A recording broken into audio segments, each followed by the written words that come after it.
Assalamualaikum warahmatullahi wabarakatuh. Kami dari kelompok 13 yang beranggotakan saya, Syaidatul Hasanah, yang kedua Anissa Rifda Merliona, dan Elsa Malinda.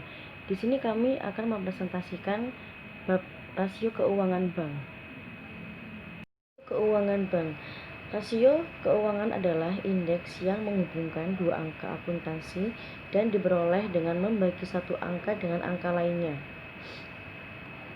Setelah mengetahui pengertian rasio keuangan, analisis rasio keuangan adalah proses pengamatan indeks yang berhubungan dengan akuntansi pada laporan keuangan seperti neraca, laporan laba rugi, dan laporan arus kas dengan tujuan untuk menilai kinerja keuangan suatu perusahaan. Analisis ini digunakan untuk memberikan gambaran informasi mengenai posisi keuangan dan kinerja perusahaan yang dapat dijadikan sebagai pedoman dalam mengambil keputusan. Rasio. Yang pertama, rasio likuiditas adalah rasio yang mengukur kemampuan likuiditas jangka pendek suatu perusahaan dengan melihat aktiva lancar perusahaan relatif terhadap utang lancarnya. Dalam rasio likuiditas, analisis dapat dilakukan dengan menggunakan rasio sebagai berikut. A. Rasio lancar. B. Rasio cepat. C. Cash ratio. Yang kedua, rasio solvabilitas. Rasio aktivitas menunjukkan tingkat efektivitas penggunaan aktiva atau kekayaan perusahaan kepada Anda. Rasio yang digunakan adalah rasio utang terhadap aktiva dan rasio utang terhadap ekuitas.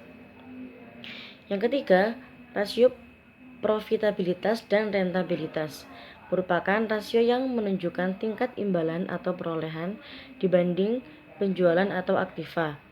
Analisis ini dapat dilakukan menggunakan rasio sebagai berikut. A. Margin laba kotor. B. Margin laba operasi. C. Margin laba bersih. D. Return of investment. E. Rentabilitas ekonomis atau return on assets. Saya Anissa Rifda Merliona akan melanjutkan dengan rasio likuiditas. Rasio likuiditas adalah rasio yang menunjukkan kemampuan perusahaan dalam memenuhi kewajiban atau membayar utang jangka pendeknya. Nah, rasio likuiditas ini dapat dicari dengan rumus rasio likuiditas sama dengan total aset lancar dibagi total kewajiban lancar. Dalam rasio likuiditas ada 3 rasio yang dapat diukur. Yang pertama yaitu quick ratio, menggunakan rumus aktiva lancar dikurangi persediaan dibagi kewajiban lancar. Yang kedua bank rasio atau loan to deposit ratio, dengan rumus total volume kredit dibagi total penerimaan dana. Yang ketiga loan to assets ratio, dengan rumus kredit yang diberikan dibagi aset total. Yang pertama, quick ratio untuk mengetahui kemampuan dalam membiayai kembali kewajiban perusahaan kepada para nasabah yang menyimpan dananya dengan aktiva lancar. Yang kedua, LDR. Rasio ini untuk mengetahui kemampuan bank dalam membayar kembali kewajiban kepada para nasabah yang telah menanamkan dana dengan kredit-kredit yang telah diberikan kepada para debiturnya. Semakin tinggi rasionya, semakin tinggi tingkat likuiditasnya. Yang ketiga, LAR. Rasio ini untuk mengukur kemampuan bank dalam memenuhi permintaan para debitur dengan aset bank yang tersedia. Semakin tinggi rasionya, semakin rendah tingkat likuiditas. Yang selanjutnya, rasio solvabilitas atau kapital. Rasio ini adalah kemampuan perusahaan untuk membayar kewajibannya baik jangka pendek atau jangka panjang jika mereka dilikuidasi.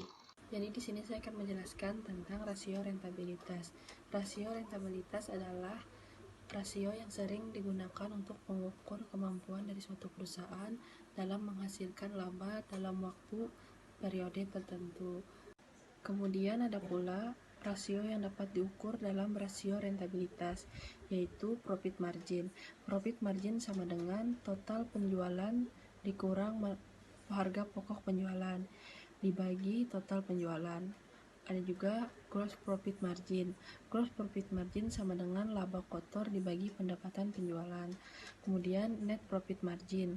Net profit margin sama dengan laba bersih setelah pajak dibagi penjualan bersih. Return of investasi atau ROI sama dengan total penjualan dikurang dengan investasi dikurang investasi dikali 100%. Yang terakhir ada return of asset, yaitu ROA sama dengan laba setelah pajak dikurang dengan total aset. Terima kasih.